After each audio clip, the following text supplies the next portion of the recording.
Oke, perkenalkan nama saya Muhammad Iqbal Asidiki, NIM 20117100036. Saya berasal dari Universitas Internasional Semen Indonesia, program studi manajemen rekayasa semester 6. Alasan saya mengambil video ini yaitu untuk memenuhi tugas ujian akhir semester mata kuliah manajemen kontrak.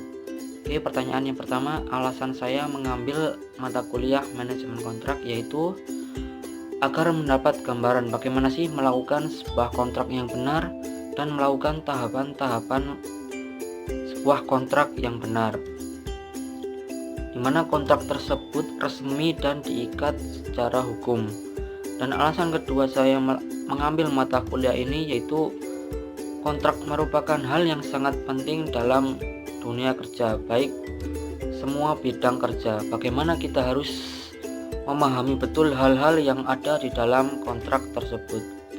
Pertanyaan kedua yang saya dapat dari kelas manajemen kontrak ini yaitu di sini saya bisa tahu gambaran tentang semua tahapan-tahapan kontrak, mempelajari administrasi kontrak dan memastikan sebuah proyek berjalan dengan lancar dan sukses, dan mengurangi resiko dalam sebuah proyek tersebut. Selain itu, di sini terdapat banyak materi yang sangat bermanfaat, mulai dari bisnis, partnership dan relationship, bidding, standar kontrak sampai dengan manajemen resiko dalam sebuah proyek. Pertanyaan ketiga, perbedaan manajemen kontrak dan pembentukan kontrak. Pembentukan kontrak sendiri yaitu hanya mengatur pembuatan kontrak mulai dari prakontrak sampai kontrak itu jadi. Sedangkan manajemen kontrak sendiri mengatur prakontrak sampai pasca kontrak, dan juga mengatur agar perjanjian yang di dalam kontrak tersebut tidak merugikan kedua belah pihak yang melakukan perjanjian, dan juga mengurangi resiko-resiko dalam sebuah proyek yang terdapat di perjanjian tersebut. Pertanyaan keempat, kapan sih orang membutuhkan kontrak? Menurut saya, seseorang akan berkontrak jika seseorang tersebut ingin mengikat secara hukum perjanjiannya dengan sebuah pihak tersebut. Dan juga alasan kedua yaitu ingin perjanjiannya dengan sebuah pihak tersebut berjalan lancar tanpa ada masalah karena sudah bersifat mengikat. Pertanyaan kelima yaitu tahapan manajemen kontrak. Tahapan yang pertama yaitu pembuatan kontrak.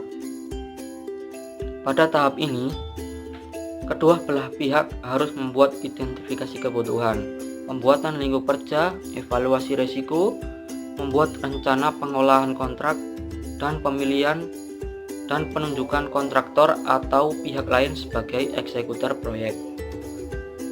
Tahapan yang kedua yaitu pelaksanaan kontrak. Pada tahap ini harus dilakukan pengolahan dokumen, eksekusi pengadaan barang dan jasa, penanganan perselisihan, monitoring kinerja, audit hasil kontrak, dan yang terakhir yaitu penyelesaian kontrak. Pertanyaan yang keenam, dalam sebuah perjanjian kontrak merupakan hal yang sangat penting karena di dalam kontrak kita bisa menulis dengan jelas apa yang telah disepakati kedua belah pihak dan yang akan terjadi jika para pihak melanggar kontrak. Jika kita bisa mengurangi risiko ketika melakukan perjanjian, sehingga kontrak inilah yang nantinya menjadi dasar ketika terjadi sengketa atau wan prestasi di kemudian hari, karena kontrak bersifat mengikat secara hukum. Pertanyaan yang ketujuh yaitu apa saja sih yang perlu diperhatikan dalam pelaksanaan manajemen kontrak? Yang pertama yaitu kesepakatan para pihak. Di kesepakatan para pihak ini berarti ada penyesuaian kehendak yang bebas antara para pihak mengenai hal-hal pokok yang diinginkan dalam perjanjian. Yang kedua, kecakapan para pihak.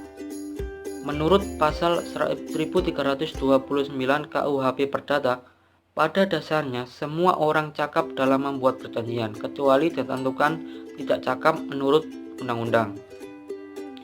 Yang ketiga, mengenai suatu hal tertentu, Hal tertentu artinya adalah apa yang diperjanjikan, hak-hak dan kewajiban kedua belah pihak.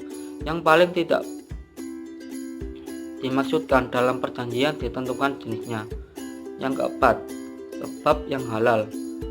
Sebab yang halal adalah isi perjanjian itu sendiri, yang menggambarkan tujuan yang akan dicapai oleh para pihak.